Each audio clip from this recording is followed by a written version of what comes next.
இந்த மரத்தில் வேண்டுமென்றே ஆணிகள் அடிப்பது அதை நாசம் செய்வதற்கு அல்ல. இந்த சித்திரவதை அதன் விலையை உயர்த்துவதற்காக. உலகில் இதுதான் ஆடம்பர வாசனை திரவியங்களுக்கு பயன்படும் அகர்மரம். கிலோவிற்கு 1,00,000 ரூபாயை எட்டக்கூடும். இந்த மரம் ஆரோக்கியமாக இருக்கும்போது எந்த வாசனையுமே இருக்காது. இதன் வாசனை சித்திரவதை செய்து காயப்படுத்தும் போதுதான் வெளிவரும். அப்போது தன்னை பாதுகாத்துக் கொள்ள நறுமணம் மிக்க கருப்பு நிற ரெசினை வெளியிடுகிறது. மரம் எவ்வளவு அதிகமாக ஆணியடியை அனுபவிக்கிறதோ அதன் விற்பனை விலையும் அவ்வளவு அதிகமாகும்.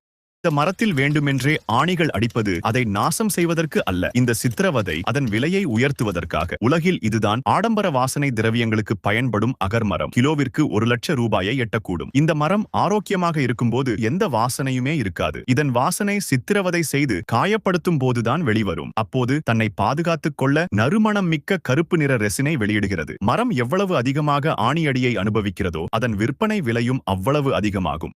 இந்த மரத்தில் வேண்டுமென்றே ஆணிகள் அடிப்பது அதை நாசம் செய்வதற்கு அல்ல. இந்த சித்திரவதை அதன் விலையை உயர்த்துவதற்காக. உலகில் இதுதான் ஆடம்பர வாசனை திரவியங்களுக்கு பயன்படும் அகர்மரம். கிலோவிற்கு 1,00,000 ரூபாயை எட்டக்கூடும். இந்த மரம் ஆரோக்கியமாக இருக்கும்போது எந்த வாசனையுமே இருக்காது. இதன் வாசனை சித்திரவதை செய்து காயப்படுத்தும் போதுதான் வெளிவரும். அப்போது தன்னை பாதுகாத்துக் கொள்ள நறுமணம் மிக்க கருப்பு நிற ரெசினை வெளியிடுகிறது. மரம் எவ்வளவு அதிகமாக ஆணியடியை அனுபவிக்கிறதோ அதன் விற்பனை விலையும் அவ்வளவு அதிகமாகும்.